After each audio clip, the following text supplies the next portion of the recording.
செய்திக்கு ஆதாரமாக ஒரு வசனத்தை வாசிக்க விரும்புகிறேன். கொலோசையர் 4:14. பிரியமான வைத்தியனாகிய லூக்காவும் தேமாவும் உங்களுக்கு வாழ்த்துதல் சொல்லுகிறார்கள். அருமையான வசனப்பா. பிரியமான வைத்தியனாகிய லூக்காவும் தேமாவும் கொலோசு சபையாருக்கு வாழ்த்துதல் சொல்லுகிறார்கள்.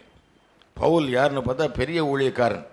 இன்றைக்கு அவரோடு ஒப்பிடும்படியாக அந்த உலகத்தில் யாரையும் என்னால் நினைக்க முடியலை. அப்படிப்பட்ட பெரிய ஒரு ஊழியக்காரன் ஒரு லெட்டர் எழுதுகிறார் ஒரு சபைக்கு ஒரு நிருபத்தை, ஒரு கடிதத்தை எழுதிவிட்டு அந்த கடிதத்தில் பார்த்தா 10ஆம் வசனத்திலேருந்தே பார்த்தா பலரை பற்றி வாழ்த்துதல் சொல்கிறார், எழுதி கொண்டே வருகிறார். 10லிருந்து வாசிப்போம். என்னோட கூட காவலில் இருக்கிற அரிஸ்தர்க்கு உங்களுக்கு வாழ்த்துதல் சொல்லுகிறான். பர்னபாவுக்கு இனத்தானாகிய மார்க்கும் வாழ்த்துதல் சொல்லுகிறான். இவனை குறித்து கட்டளை பெற்றீர்களே, இவன் உங்களிடத்தில் வந்தால் இவனை அங்கீகரித்துக் கொள்ளுங்கள். யுஸ்து என்னப்பட்ட இயேசுவும் வாழ்த்துதல் சொல்லுகிறான். விருத்த சேதனம் உள்ளவர்களில் இவர்கள் மாத்திரம் தேவனுடைய ராஜ்யத்தின் பொருட்டு என் உடன் வேலையாட்களா இருந்து எனக்கு ஆறுதல் செய்து வந்தவர்கள். பாருங்க, பவுலுக்கு கூட சிலர் இருந்தார்கள். அந்த பெரிய ஊழியக்காரனாய பவுல் அவன் இஸ்ரவேலில் பார்த்தா அந்த நாட்களில் பார்த்தா புறஜாதிகள் மத்தியிலே கிறிஸ்துவை பற்றி சொல்வதற்கும் சத்தியத்தை அறிவிப்பதற்கும் அதோடு கூட பின்னாலே யூதர்கள் மத்தியிலே அவன் வாக்குவாதம் பண்ணி யூதர்களுக்கு கர்த்தரை குறித்து சொல்வதற்கும் பலரை கிறிஸ்துக்குள் நடத்துவதற்கும் கர்த்தரால் உபயோகிக்கப்பட்ட பெரிய ஒரு பாத்திரம். அப்படிப்பட்ட ஒரு பாத்திரமாக இன்றைக்கு நினைத்து பார்க்கும்படியாக யாரையுமே என்னால் யோசித்து பார்க்க முடியலை. அப்படிப்பட்ட பெரிய ஒரு ஊழியக்காரன், பயங்கரமான ஒரு ஊழியக்காரன். அந்த காலத்தில் நான் யோசிப்போம், யாராவது பெரிய பாஸ்டர் நம்ம பார்த்து நம்ம பற்றி நம்ம பேரை எழுதி சோன்சோ சுகுமார் என்னோட இருக்கிறான், அவன் எனக்கு வாழ்த்து சொல்கிறான்னு சொல்லிட்டா நமக்கு ரொம்ப சந்தோஷமாக இருக்கும், பெருமையாக இருக்கும். இந்த பெரிய பாஸ்டர், அல்லது இந்த பெரிய பிஷப், அது இந்த பெரிய ஆர்ச் பிஷப், அதுக்கு பிறகு அப்படிப்பட்ட ஊழியக்காரர், இப்படி ஊழியக்காரர் என்னோடு கூட இன்னார் இருக்கிறாங்க, அவர் உங்களுக்கு வாழ்த்து சொல்ல நினைத்தா நமக்கு எப்படி இருக்கும், ஒரு ஸ்டெப் அப்படி தூக்கி மேலே வச்சது மாதிரி இருக்கும். அவ்வளோ பெருமையாக சந்தோஷமாக இருக்கும். அப்படி போல் பவுல் இங்கு எழுதுகிறார். இதிலே லூக்காவை பற்றி நமக்கு தெரியும். லூக்கா யார்? அவரே சொல்லிட்டார், வைத்தியன். டாக்டரை பற்றி எல்லாம் நல்லா தான் சொல்லுவாங்க. டாக்டர் படித்தவர், நல்ல கல்விமான், அவரோடு கூட இந்த ஊழியத்தில் செய்கிறார். அவரை பற்றி சொன்னால் அர்த்தம் இருக்குது. கூடவே இன்னொன்று என்ன செய்கிறார் அவர்? தேமா உங்களுக்கு வாழ்த்து சொல்லுகிறான். இந்த தேமா உங்களுக்கு வாழ்த்து சொல்லுற அந்த வார்த்தை என்னுடைய உள்ளத்தை கவர்ந்தது. Who is this Demas? அவன் அப்படி ஸ்பெசிஃபிக்காக சொல்கிறதுக்கு இன்னொரு மனிதனை ஆண்டவர் குறிப்பிட்டு இவனும் வாழ்த்து சொல்லுகிறாரே பவுல். அப்படியானால் இவனுடைய காணப்பட்ட பெரிய காரியங்கள் என்ன, எப்படிப்பட்டவன், ஏன் அவனை பவுல் இங்கே சுட்டி காட்டும்படியாய் ஆவியானவர் ஏவினார் என்று யோசித்து பார்த்தேன். இந்த உள்ளத்தில் ஒரு சில காரியங்கள் கிடைத்தன. கர்த்தர் உன்னையும் சும்மா சொல்கிறதே இல்லை, ஏதாவது ஒரு காரணம் இல்லாமல் சொல்ல மாட்டார், ஒரு பேரை போட மாட்டார். இங்கே தேமா என்னோடு கூட இருக்கிறான், உனக்கு வாழ்த்து சொல்லுகிறான். தேமா என்கிற வார்த்தைக்கு அர்த்தம் பிரபலமானவன், பிரசித்தி பெற்றவன், popular. The word Demas means popular இல்லையா? பேர் எப்படி அன்றைக்கு பேர் பிரபல்யமானவன். இந்த தேமாவும் வாழ்த்துதல் சொல்லுகிறான் என்று சொல்லி பவுல் எழுதினால் யோசிச்சு பாருங்க. இந்த தேமா வாழ்த்துதல் சொல்கிறான்னு சொல்லும் பொழுது இந்த எபிசல், இந்த நிருபத்தை பவுல் எழுதும் பொழுது கிறிஸ்துக்கு பின் 61 அல்லது 62ஆம் வருஷம் இருக்கும் என்று நினைக்கிறார்கள் வேத புருஷர்கள். கிறிஸ்துவுக்கு பின் 61ஆம் வருஷம் 62ஆம் வருஷத்தில் பவுல் இந்த நிருபத்தை எழுதுகிறார். கொலேசு சபையிலே உள்ள பரிசுத்தவான்களுக்கு, கர்த்தருடைய பிள்ளைகளுக்கு இந்த நிருபத்தை அவர் எழுதுகிறதை நாம் பார்க்க முடிகிறது. ஆனால் இந்த பிரசித்தி பெற்ற அல்லது பவுலாலேயே சுட்டி காட்டப்பட்ட இவன் யார் என்று யோசித்து பார்ப்போம். ஆனால் பிலமோனின் புஸ்தகம் 24ஆம் வசனம் வாசிப்போம். என் உடன் வேலையாட்களாகிய மார்க்கும் அரிஸ்தர்க்கும் தேமாவும் லூக்காவும் உங்களுக்கு வாழ்த்துதல் சொல்லுகிறார்கள். இதே 4 பேர் அங்கேயும் வருது. அங்கே சொல்லும் பொழுது அவர் ஒரு அடைமொழியை கொடுத்து சொல்கிறார். யாரா இந்த தேமா? என் உடன் ஊழியக்காரன், இஸ் மை கோவர்க்கர், உடன் ஊழியக்காரன். இந்த செய்தி உடன் ஊழியக்காரர்கள் எல்லாரும் எடுத்துக்கொள்ளலாம், அல்லது ஊழியத்துக்கு ஆண்டவர் சொல்லும்போது நீங்கள் எல்லாரும் ஊழியக்காரன் சொல்லியிருக்கிறார், எல்லாருமே விசுவாசிகள் எல்லாரும் எடுத்துக்கொள்ளலாம். ஆகவே இந்த தேமா யார் என்று பார்த்தோமானால் பவுலோடு கூட உள்ள ஒரு உடன் ஊழியக்காரன். இந்த உடன் ஊழியக்காரன் ஆகிய இந்த தேமாவை பார்த்து நாம் ஒரு கேள்வி இப்போ கேட்டு பார்த்தோம்னா, தேமா தேமா தேமா பவுலோடு இருந்தீரே. எங்க இருந்து எழுதுகிறார் இந்த நிருபத்தை? ரோமாபுரியிலே சிறைச்சாலையில் இருந்த நிருபத்தை எழுதுகிறார். ரோமாபுரியிலே சிறைச்சாலையில் இருந்து எழுதும் பொழுது பவுல் சொல்கிறார், என்னோடு இருக்கிறேன் உடன் ஊழியக்காரன் தேமா. அப்படியானால் தேமாவும் சிறைச்சாலையில் அடைக்கப்பட்டிருந்தானோ என்று யோசித்து பார்த்தா இல்லை.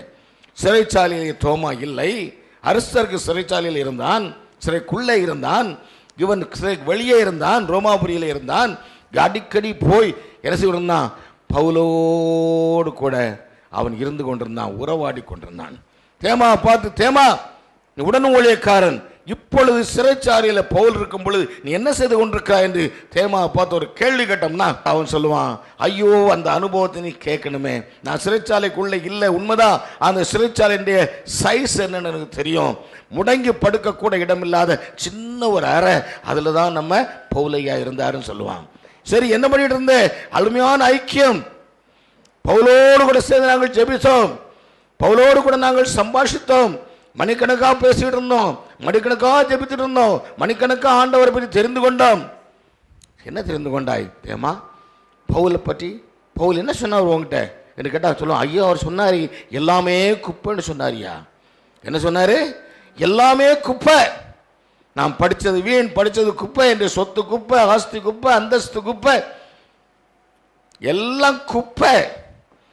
கர்த்தருடைய அந்த மகிமைக்காக எல்லாவற்றையும் குப்பை என்று விட்டு விட்டேன்னு சொன்னார்.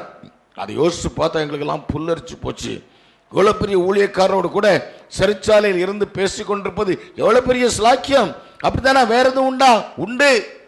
அவர் சொன்னார், இப்பொழுது நாங்கள் படுகிற பாடுகள் இனி வருகிற மகிமைக்கு ஒப்பிட முடியாது. ஐயோ இது பாடுறக்கலாம், அவர் கஷ்டப்படுறதை பார்த்தா எங்களுக்கு கஷ்டமா இருக்கு. சிறைச்சாலையில கஷ்டப்படுகிறார். அவர் சொன்னார், லூக்கா கவலைப்படாத, மார்க் கவலைப்படாத, தேமா கவலைப்படாத, இந்த பாடுகள் இனி இவர் மகிமைக்கு ஒப்பிடத்தக்கதல்ல. ஒரு பெரிய மகிமை வருது. அப்படியான தேவான் எப்படி இருக்கிற? சந்தோஷமா இருக்கிறேன். எதுக்காக இருக்கிற? இனி வரப்போற மகிமையை பார்க்கும்படியாக, ஆண்டவர் நம்மை கொண்டு நடத்த போகிறதை பார்க்கும்படியாக நாங்களும் சந்தோஷமா இருக்கிறோம். அவரோடு கூட இருக்கிற நேரங்கள் எங்களுக்கு ரொம்ப சந்தோஷம். I am proud to call myself a co-worker of Paul. பவுலுடைய உடன் ஊழியக்காரன் சொல்லி அழைக்கப்படுவதை நினைக்கும் பொழுது எனக்கு பெருமையா இருக்கு. அப்படியா தேமான்னு சொல்லிட்டு அடுத்து பவுலை பார்த்து, பவுலே என்ன நீ சொல்ல ஆண் பவுலே, இவன் யார் எப்படின்னு கேட்டா பவுல் சொல்லுவார், 2 தீமோத்தேயு 4:10. ஏனென்றால் தேமா இப்பிரபஞ்சத்தின் மேல் ஆசை வைத்து என்னை விட்டு பிரிந்து தெசலோனிக்கே பட்டணத்துக்கு போய்விட்டான். கிரெஸ்கே கலாத்தியா நாட்டிற்கும் தீத்து தல்மாத்தியா நாட்டிற்கும் போய்விட்டார்கள். இப்ப பாருங்க, பவுல் இன்னொரு ஸ்டேட்மெண்ட் கொடுக்கிறார். உடன் ஊழியக்காரனாகிய தேமா இன்றைக்குரிய இந்த பிரபஞ்சத்தின் மேல் ஆசை வைத்து அவன் என்ன செய்தான்? என்னை விட்டு பிரிந்து. என்னை விட்டு பிரிந்துன்னு தமிழில் போட்டு கொஞ்சம் டீசெண்டாக போட்டிருக்கு, இங்கிலீஷில் கொஞ்சம் கரெக்டாக போட்டிருக்குன்னு நினைக்கிறேன். இங்கிலீஷில் போட்டிருக்கு, he deserted me, Demas deserted me.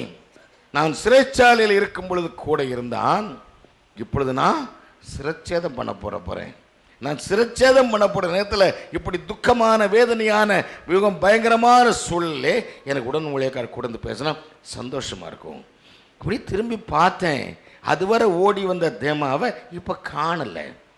காட்டா ஒரு நாள் முழுதும் ஆள் வரல. ஒரு நாள் முழுதும் ஆள் வராது. அப்படின்னா எங்க போனாயா அந்த தேமாவை காணலையேன்னா அவனை காணல.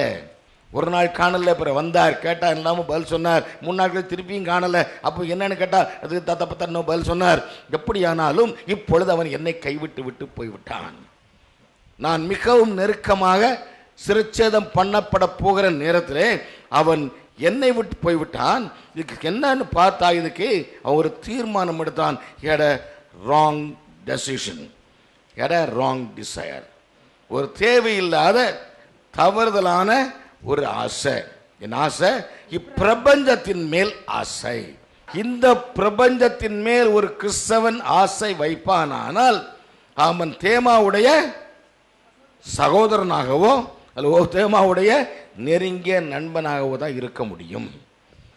இன்றைக்கு உலகத்திலேயும் பார்க்கிற காரியங்களை தான் பல நேரங்களிலே பல நாட்களிலே பல ஊழியக்காரர்களை காணலை. எங்கே போகிறாங்கன்னு தெரிய மாட்டாங்க, எங்கேயோ போயிடுறாங்க. சில போகும்போது சொல்கிறாங்க, ஐயா நான் அங்கே போய் அப்படியே வட இந்தியாவை தலைகளாக மாற்றி வட இந்தியாவை சுருட்டி தென்னிந்தியாவை கொண்டு போகிறேன், தென்னிந்தியாவை திருப்பி அப்படியே எம்ஏ மேலே கொண்டு போய் வைக்க போகிறேன். கடைசியில் பார்த்தா ஒரு சுண்டலி கூட பிடிச்சதா தெரிய மாட்டாங்க. அல்லேலூயா. ஆனால் போன நோக்கத்தை பின்னால் யோசித்து பார்த்தா பின்னாலே ஒரு ஆசை இருக்குது, ஏதோ ஒரு ஆசை இருக்குது. அந்த ஆசை தான் இவங்களை சுருட்டி இழுத்துட்டு போச்சுது. அப்படி போல தேமாவுக்கு ஒரு ஆசை, இந்த பிரபஞ்சத்தின் மேல் ஆசை. அருமையான கர்த்தருடைய பிள்ளைகளே, உலகத்தின் மேல் ஆசை வைக்கக்கூடாது என்று சொல்லி ஆண்டவர் பல இடங்களிலே நமக்கு நன்றாக கற்றுக் கொடுத்திருக்கிறார். நமக்கு தெரியாதில்லை. எப்பொழுது நாம் நம்மை அழைத்த அழைப்பையும் ஆண்டவர் வைத்திருக்கிற இடத்தையும் நாம் மறந்துவிட்டு வித்தியாசமாக நமக்கு தேவையில்லாத தவறான ஒன்றில் ஆசை வைக்கிறோமோ, அப்பொழுது நாம் செய்கிற முதல் வேலை என்ன? நம்முடைய ஐக்கியத்தை கைவிடுவோம், நம்முடைய ஊழியக்காரனை கைவிடுவோம், நம்ம இருக்கிற சபையை கைவிடுவோம். அல்லது தவறான ஆசை வரும் பொழுது நம்மை ஆண்டவர் எந்த ஸ்தானத்தில் வைத்திருக்கிறாரோ அதை கைவிட்டு விட்டு நம்முடைய இஷ்டம் போல போய்விடுவோம். நான் நினைக்கிறேன், தேமா ஒருவேளை போக முன்னால் இதுக்கு ஏதாவது வேற பிரசிடென்ட் இருக்கா, முன்னால் யாராவது பண்ணியிருக்காங்களா, இப்படி நம்ம போகலாமான்னு யோசித்து பார்த்துருப்பான்னு நினைக்கிறேன். யோசித்து பார்த்தா உடனே அவனுக்கு ஞாபகம் வந்திருக்கும். ஆதியாகமம் 13ஆம் அதிகாரம் 10ஆம் வசனம். அப்பொழுது லோத்து தன் கண்களை ஏறெடுத்து பார்த்து யோர்தான் நதிக்கு அருகான சமபூமி முழுவதும் நீர்வளம் பொருந்தினதாக இருக்க கண்டான். கர்த்தர் சோதோமையும் கொமோராவையும் அழிக்கும் முன்னே சோவாருக்கு போகும் வழி மட்டும் அது கர்த்தருடைய தோட்டத்தை போலவும் தோட்டம் போல இருந்தது, தேசத்தை போலவும் இருந்தது. பாருங்க, ஆண்டவர் சொல்லுவார் பாருங்க. தேமா ஒரு பின்னால் திரும்பி பார்த்துருப்பான். வேதம் நல்லா கற்றவன் தானா தான் இருக்கும். பவுலுக்கு சீடனாக இருந்தால் வேதம் கற்றிருப்பான். அவன் யோசித்து பார்த்தான், ஏற்கனவே ஒரு ஆள் இருக்கார் முன்னால், அவர் நல்லா தான் இருந்தார். அவர் என்ன செய்தார்?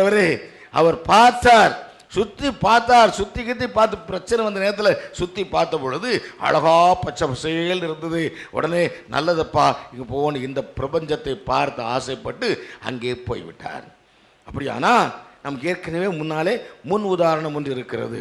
நல்ல முன் உதாரணம். நமக்கு ஆபிரகாமோடு சேர்ந்து அழைப்பை பெற்றவர் அந்த வழியில் என்ன போயிட்டார்? எங்க? சோதோமுக்கு போயிட்டார்.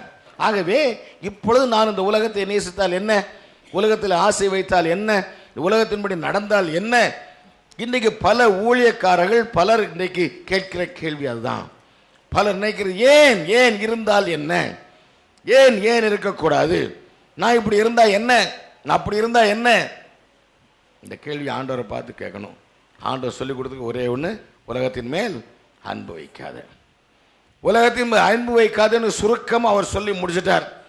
நம்ம அதுக்கு பிறகு வச்சா என்ன வச்சா என்ன வச்சா என்ன வச்சா என்ன வச்சா என்னன்னா கேட்டுக்கொண்டிருந்தோம். ஆனால் நான் சபையை விட்டு, நம்முடைய ஸ்தானத்தை விட்டு, எல்லாவற்றையும் விட்டு ஆண்டவரையே விட்டு விட்டு பின்வாங்கி போகிற சூழலை வந்துவிடும். அருமையான கர்த்தருடைய பிள்ளைகளே, நம்முடைய வாழ்க்கையில் நம்முடைய ஆசை எப்படி இருக்கிறது, நம்முடைய நேசம் எப்படி இருக்கிறது என்று சொல்லி நம்ம யோசித்து பார்க்க வேண்டும். ஏன் இவன் தெசலோனிக்கே பட்டணத்துக்கு ஓடினான்? யோசித்து பார்த்தா தெசலோனிக்கே பட்டணம் நல்ல பெரிய பட்டணம், பெரிய 10 பட்டணங்கள் சேர்ந்த ஒரு பெரிய பட்டணம் தெசலோனிக்கே பட்டணம். அங்கே நிறைய வியாபாரம் உண்டு. அது ஒரு சீபோர்ட், கடற்கரை பட்டணம். அந்த பட்டணம் ஒரு கடற்கரை பட்டணம். கடற்கரை பட்டணம் மட்டுமல்ல, அந்த ஏரியாவுக்கு, அந்த ப்ராவின்ஸுக்கு தலைநகரம். ஒரு தமிழகம் என்று சொல்லுகிற ஒரு மாகாணத்துக்கு தலைநகரம் போல் அது ஒரு மாகாணத்துக்கு தலைநகரம். எல்லா வியாபாரங்களும் இருந்தது, எல்லா விதமான செழிப்புகளும் அங்கே இருந்தது. யோசித்து பார்த்தா பின்னால் தான் தேமாவுடைய ரகசியம் தெரிகிறது. தேமா காலையிலே ஒருவேளை பவுலை பார்க்க அவன் சிறைச்சாலைக்கு வந்திருந்தாலும் சிறைச்சாலையில் படுகிற வேதனைகளையும் கஷ்டங்களையும் எல்லாரையும் பார்த்து விட்டு ரோமாபுரியிலே பட்டணத்தில் வந்து பார்த்தா அங்கே பெரிய பெரிய பெரிய பங்களா, இங்கே ஒன்றுமில்லாத சின்ன செல் அறையிலே பவுல் படுத்து கிடக்கிறார். அங்கே போட்டு அந்த செல்வ செழிப்பை பாருங்கள். பெரிய பணக்காரருடைய பெரிய பெரிய பட்டணங்கள் மாளிகைகளை பார்க்கிறான் தேமா. அங்குள்ள வரவர்கள் பாடல்களையும் ஆடல்களையும் எல்லாவரையும் பவுல் தேமா பார்க்கிறான். பார்க்க பார்க்க பார்க்க பார்க்க இந்த உலகம் அவனை கொஞ்சம் கொஞ்சமா இழுக்குது. ரோமாபுரி இழுத்து கொண்டிருந்த பொழுது அங்கிருந்த ஆகாரம், சிறைச்சாலையில் கிடைத்த ஆகாரம், ரோமாபுரி பட்டணத்தில் இருந்த ஆகாரம், அங்கிருந்த ஆடல் பாடல்கள், அங்கிருந்த எல்லா விதமான செழிப்புகள் செல்வாக்குகள் எல்லாம் தேமா பார்க்கும் பொழுது there was a big contrast. இயேசுவுக்கு ஊழியம் செய்து பவுல் இருக்கிறது இவ்வளோ பரிதாபமான ஒரு ஒடுக்கமான ஒன்றுக்கும் உதவாத டஞ்சனில் இருந்து கொண்டு சொல்லி கொண்டிருக்கிறார், இனி வரும் மகிமை. அவர் சொல்கிற உடனே உனக்கு இனி வரும் மகிமை. இன்னைக்கு என்னையா செய்கிறதுக்கு? இன்னைக்கு நான் என்ன செய்ய போகிறேன்? பசி, பட்னி, வேதனை, அவமானம், பலவிதமான உலகத்தின் பார்வையில் மோசமான பயங்கரமான சூழ்நிலை. தேமா ரெண்டை ஒப்பிட்டு பார்க்கிறான். தேமாவினாலே இந்த சிறைச்சாலை அனுபவங்களையும் பவுலுடைய கஷ்டங்களையும் பவுலுடைய தத்துவங்களையும் முழுவதுமாக ஏற்றுக்கொள்ள முடியவில்லை. He wanted to have an understanding with Rome also. அதே அப்படிப்பட்ட உலகத்தோடு கூட தனக்கும் ஒரு பங்கு வேண்டும் என்று யோசித்தான். தனக்கும் ஒரு பங்கு வேண்டும் என்று யோசித்து அதே நேரத்தில் அவன் யோசித்து பார்க்குறான். அவனோட சொந்த ஊர் தெசலோனிக்கே யோசித்து பார்க்குறான். கிறிஸ்துவுக்கு 49ஆம் வருஷத்தில் ரெண்டாவது மிஷனரி ஜேர்னியில் பிரயாணத்தில் பவுல் அங்கே போய் ஒரு சபையை ஆரம்பித்தார். அப்பொழுதுதான் இவன் தெசலோனிக்கே இருந்து பவுலுடைய வசனங்களை கேட்டு கர்த்தர் ஏற்றுக்கொண்டான்னு நினைக்கிறேன். வேதத்தில் தெளிவாக சொல்லப்படவில்லை. ஏற்றுக்கொண்டவன் அதிலிருந்து அவரோடு கூட பின்னாலே அவர் சுத்த ஆரம்பித்தான். அவன் நல்லா தெரியும், இப்போ தெசலோனிக்கேயில் ஒரு சபை இருக்குன்னு தெரியும். பல கிறிஸ்தவர்களுக்கு ஊழியக்காரங்களுக்கு உலகத்தோடு போக ஆசை. ஆனால் அங்கே ஒரு சபை இருக்குமா? நமக்கு உலகத்தோடு போகணும், உலகத்தான் இருக்கணும். ஆனாலும் சின்ன ஒரு ஆசுவாசம், அங்கே ஒரு சபை இருந்தால் நல்லா இருக்குமே. பவுலுக்கு ஆரம்பித்த சபை தெசலோனிக்கேயில் ஒன்று இருந்தது. யோசித்து பார்த்தான். தெசலோனிக்கே சொந்த ஊர், சொந்த பட்டணம். அங்கே போனால் சொந்தக்காரர்கள் இருப்பாங்க, அங்கே ஒரு சபையும் இருக்கிறது என்று சொல்லிவிட்டு அங்கே போய்விட்டான். கொஞ்ச நாள் கழித்து பவுலுக்கு செய்தி வருகிறது, தேமா தெசலோனிக்கே போய்விட்டான். பவுல் அப்பொழுதுதான் அதை பார்த்து விட்டு மன உருக்கத்தோடு சொல்லுகிறார். என்ன சொல்கிறார்? தேமா என்னை கைவிட்டு விட்டு தெசலோனிக்கே போய்விட்டான். அருமையான கர்த்தர் ஜனங்களே, நாம் இப்படி இருக்கிறோம். நம்முடைய வாழ்க்கையை தேமாவை போல் இருக்குமானால் மாற்ற வேண்டிய சூழ்நிலை நாம் இருந்து கொண்டிருக்கிறோம். தெசலோனிக்கே பட்டணம் நமக்குள்ள பட்டணம் அல்ல. நம்மை ஆண்டவர் வைத்தது பவுலுக்கு உடன் ஊழியக்காரனாக. பவுல் பாருங்க, ஆள் கட்டிக்கார. பவுலுக்கு பல நேரங்களிலே தன்னோடு கூட நிற்பதற்கு சரியான ஊழியக்காரன் கிடைக்கலன்னு அவருக்கு தெரியும். இன்றைக்கு நம்ம அதைத்தானே சொல்லிக்கிட்டு இருக்கிறோம். சரியான ஊழியக்காரன் கூட நிற்கிற ஆள் இல்லைன்னு சொல்லிக்கிட்டு இருக்கிறோம். அதுபோல பவுல் சொன்னார், பிலிப்பியர்கள் 2ஆம் அதிகாரம் 19-20 வாசிங்க. அன்றியும் நானும் உங்கள் செய்திகளை அறிந்து மன தேர்தல் அடையும்படிக்கு சீக்கிரமாய் தீமோத்தேயுவை உங்களிடத்தில் அனுப்பலாம் என்று கர்த்தராகிய இயேசுக்குள் நம்பி இருக்கிறேன். அது ஏனென்றால் தீமோத்தேயுவை அனுப்பலாம் நினைக்கிறேன். ஏனென்றால் உங்கள் காரியங்களை உண்மையாய் விசாரிக்கிறதற்கு என்னை போல மனதுள்ளவன் அவனை அன்றி வேறு ஒருவனும் என்னிடத்தில் பாருங்க. ஊழியத்தில் என்ன போலவே மனசோடு நின்று ஊழியம் செய்ய, என்ன போலவே மனசோடு நின்று விசிட்டிங் போக, என்ன போலவே மனசோடு நின்று கூட்டத்தை நடத்த, என்ன போலவே மனசோடு நின்று ஊழியக்காரன் செய்ய ஊழியக்காரன் இல்லையே. தேமா கூட தான் இருக்கான். பிலிப்பியருக்கு எழுதும் பொழுது தேமா கூட தான் இருக்கான். தேமா கூட இருக்கும்போது என்ன சொல்றார்? I don't have a sincere co-worker. ஆகவே தான் நான் தீமோத்தேயுவை அனுப்புகிறேன். தீமோத்தேயு ஒருத்தனை தான் நான் நம்ப முடியுது என்று பவுல் சொல்கிறார். அப்படியானால் தேமாவும் 100% டிபெண்டபிளாக சார்ந்து நிற்கக்கூடிய நல்ல உடன் ஊழியக்காரன் இல்லை என்று பவுலுக்கு தெரியும் ஓரளவு. ஆனாலும் கூட எதிர்பார்த்திருப்பார், எப்படியா மாறிட மாட்டாரா. மக்கெதோனியாவில் உள்ள பெரிய ஒரு மாகாணம் தான் மாசிடோனியா, அவங்களோட மாகாணம். அந்த மாகாணத்தில் தெசலோனிக்கே பட்டணம் பெரிய தலைநகரம். நேரே தேமா அங்கே போய்விட்டான். தேமா போனது பவுலுக்கு கண்ணீரை கொண்டு வந்தது. அவன் சாக போகிற நேரத்தில், சிரச்சேதம் பண்ணப்பட போகிற நேரத்தில் அவன் சொல்லுறான், தேமா என்னை கைவிட்டு விட்டு, நான் இடுக்கமான நேரத்தில் கஷ்டப்படும் நேரத்தில் தேமா என்னை கைவிட்டு விட்டு அவன் இந்த உலகத்தை அனுபவிக்கும்படியாக உலகத்தை பற்றி கொண்டு, இந்த பிரபஞ்சத்தை பற்றி கொண்டு அவன் எங்கே போயிட்டான்? சொந்த ஊரில் போய் சுகமாக இருக்க ஆரம்பிச்சிட்டான். ஹல்லேலூயா. அருமையான கர்த்தருடைய பிள்ளைகளே, நான் உங்களுடைய உள்ளத்தில் செலுத்தும்படியாக விரும்புகிற ஒரு முக்கியமான காரியத்தை எத்தனை பேர் தெரிந்து கொள்கிறேன் எனக்கு தெரியல. நம்முடைய வாழ்க்கை இன்றைக்கு அப்படி இருக்கிறது. பவுலை போல வைராக்கியமாக வாழ விரும்புகிறோமா, அது தேமாவை போல ஒரு சபையும் வேணும், ஒரு சபைக்கும் போகணும். தெசலோனிக்கே சபையிலையும் போய் நல்ல பிள்ளையா பவுலுடைய உடனாவளிய கரஞ்சொல்லி கைதட்டி இருந்துக்கலாம், அப்படியே வேணும். அதே நேரத்தில் இந்த உலகம் ரோமாபுரியும் வேணும், தெசலோனிக்கே பட்டணமும் வேணும். ரெண்டும் வேணும்னு சொல்லி ரெண்டு பக்கமும் காலை வச்சா ஒரு பக்கம் உருப்படியாக போய் சேர முடியாது. ரெண்டு தோணியில் கால் வைக்கிறவன் என்ன செய்வான்? ரெண்டு தோணியில் கால் வைக்கிறவன் உள்ளதான் தண்ணிக்குள்ளே தான் விழணும், தப்பி போக முடியாது. அருமையான கத்திரை பிள்ளைகளே, வாழ்க்கையை சோதித்து பார்ப்போம். நம்முடைய வாழ்க்கை தேமாவை போல் காணப்படுகிறதா, அது நம்முடைய வாழ்க்கை ஆண்டவரை பற்றி பிடித்து கொண்டிருக்கிறதா? நல்ல பேர் வாழ்த்துகிறான், தேமா வாழ்த்துகிறான், தேமாவா என் உடன் ஊழியக்காரன் வாழ்த்துகிறான். ஆனால் மூன்றாவது கட்டத்தை குறைந்தபட்சம் ஒரு 6 வருஷம் 7 வருஷத்துக்குள்ள ஓடின ஓட்டம் தேமா கேட்ட சொல்லுவார், கர்த்தருக்கு பின் 49ஆம் வருஷத்திலே 50ஆம் வருஷத்திலே கர்த்தரை ஏற்றுக்கொண்டேன், பவுலோடு ஊழியத்தை ஒப்பு கொடுத்தேன், பவுலோடு கூட போனேன், பவுலோடு கூட ஊழிஞ்சதேன், இதை செய்தேன் அதை செய்தேன், மலையை மறிச்சேன், எல்லாம் பண்ணேன். கடைசியில் ரோமாபுரியில் வந்து பவுலுக்கு நான் சேவை செய்து கொண்டேன். எல்லாம் சரி தேமா, இப்போ என்ன பண்ணிட்டு இருக்க? எங்க இருக்க?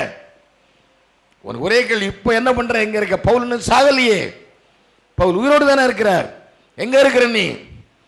இப்போ நான் தெசலோனிக்கே பட்டணத்தில் இருக்கிறேன், எனக்கு கொஞ்சம் உலக ஆசை வந்துருச்சு, ரோமாபுரியில் இருக்கிறது போது இருக்குன்னு ஆசைப்பட்டுட்டேன், நல்ல சாப்பாடு சாப்பிட்ணுன்னு ஆசை, செழிப்பாக சாப்பிட்ணுன்னு ஒரு ஆசை, நிறைய இன்றைக்கு ஊழியங்கள் இருக்கு, ஆசீர்வாதம் ஆசீர்வாதம் ஆசீர்வாதம் ஆசீர்வாதம், செழிப்பு செழிப்பு செழிப்பு செழிப்பு. ஹல்லேலூயா. ரொம்ப செழிப்பு உடம்புல வந்தாலும் கொலஸ்ட்ரால் ஹையாக போய் எங்கேயோ ஹார்ட் அட்டாக்ல வந்து நின்றோம். தெரியும், கிறிஸ்தவ வாழ்க்கையில் நம்ம தெரிந்து கொள்ள வேண்டும். சபையை எச்சரிக்கும்படியாக விரும்புகிறேன், தேமாவை போல நம்முடைய வாழ்க்கையை மாற்றி விடாமல். ஏதோ ஒரு நாள் பவுல் சொன்னார், என் உடன் ஊழியக்காரனாகிய தேமா உங்களை வாழ்த்துகிறான். அது என்னைக்கோ ஒரு நாள். இன்னைக்கு உன் வாழ்க்கை எப்படி இருக்கு? இன்னைக்கு நம்முடைய வாழ்க்கை எப்படி இருக்கு? இன்றைக்கு இந்த உலகத்தை பற்றி கொண்டு உலகம் உலகம் உலகம் உலகம் உலகம் என்று சொல்லி, அல்லது ஆசீர்வாதம் ஆசீர்வாதம் இதுதான் செழிப்பு என்று சொல்லி லோத்து செழிப்பை தேடி ஓடி போய் கடைசியில் என்ன?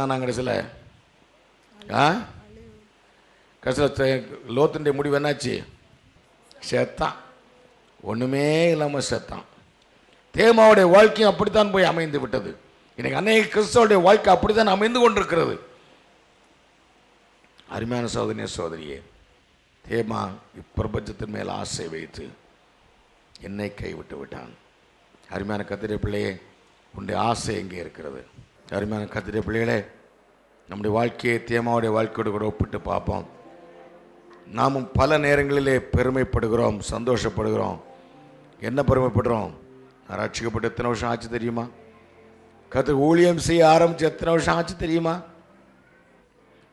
உன்னை பார்த்து ஒரு கேள்விக்க விரும்புகிறேன். தேமாவை போல என்றைக்காவது நீ சபையை கைவிட்ட நாட்கள் உண்டோ? தேமாவை போல ஊழியங்களையும் ஊழியக்காரர்களையும் கைவிட்ட சந்தர்ப்பங்கள் உண்டோ? தேமா இந்த பிரபஞ்சத்தின் மேல் ஆசை வைத்து சபையை கைவிட்டான், ஒரு கர்த்தருடைய தாசனை கைவிட்டான், அவன் இடுக்கமான நேரத்தில் இருக்கும்போது அவன் கைவிட்டான். அருமையான கர்த்தருடைய பிள்ளையே, ஒரு வினாடி சிந்தித்து பாருங்கள், உங்களுடைய ஆசை எங்கே இருக்கிறது? உங்களுடைய ஆசை எங்கே இருக்கிறதோ அதன்படி உங்களுடைய வாழ்க்கை அமையும். உங்களுடைய ஆசை எப்படி இருக்கிறதோ அதன்படி வாழ்க்கை முழுக்க வாழ்க்கை முழுவதும் நிச்சயமாக அமையும். அருமையான கர்த்தருடைய பிள்ளைகளே, நாம் இந்த உலகத்துக்காக ஜீவிக்க வேண்டியவர்கள் அல்ல, ஆண்டவருக்காக ஜீவிக்க வேண்டியவர்கள். எலியாவை போல கர்த்தர் தெய்வமானால் கர்த்தரே தெய்வம் என்று சொல். அப்படிப்பட்ட நாட்களே வந்திருக்கிறோம் நாம். இந்த நாட்கள் எழுப்புதலின் நாட்கள். இந்த நாட்கள் நாம் கர்த்தரோடு நம்ம சேர்ந்து ஆண்டவருக்காக நிற்க வேண்டிய நாட்களில் வந்திருக்கிறோம். தேமாவோடு கூட நம்மையும் காத்து கொண்டு காட்டிக்கொண்டு நம்முடைய வசதியான இடத்துக்கு போக, வசதியான இடத்திலேயே ஜீவிக்க, அல்லது என்னுடைய கம்ஃபர்ட் ஜோன், எனக்கு வசதியாக இருக்கு இந்த இடத்துல, இங்கே போனால் ஆசீர்வாதம், இங்கே போன ஆசீர்வாதம் என்று சொல்லி பேசிக்கொண்டிருக்கிற காலம் இல்லை. நம்முடைய வாழ்க்கை எப்படி இருக்குன்னு யோசிச்சு பார்ப்போம். அவன்கிட்ட கொண்டு ஒப்பு கொடுக்க ஆயத்தமாக இருக்கிறீங்களா?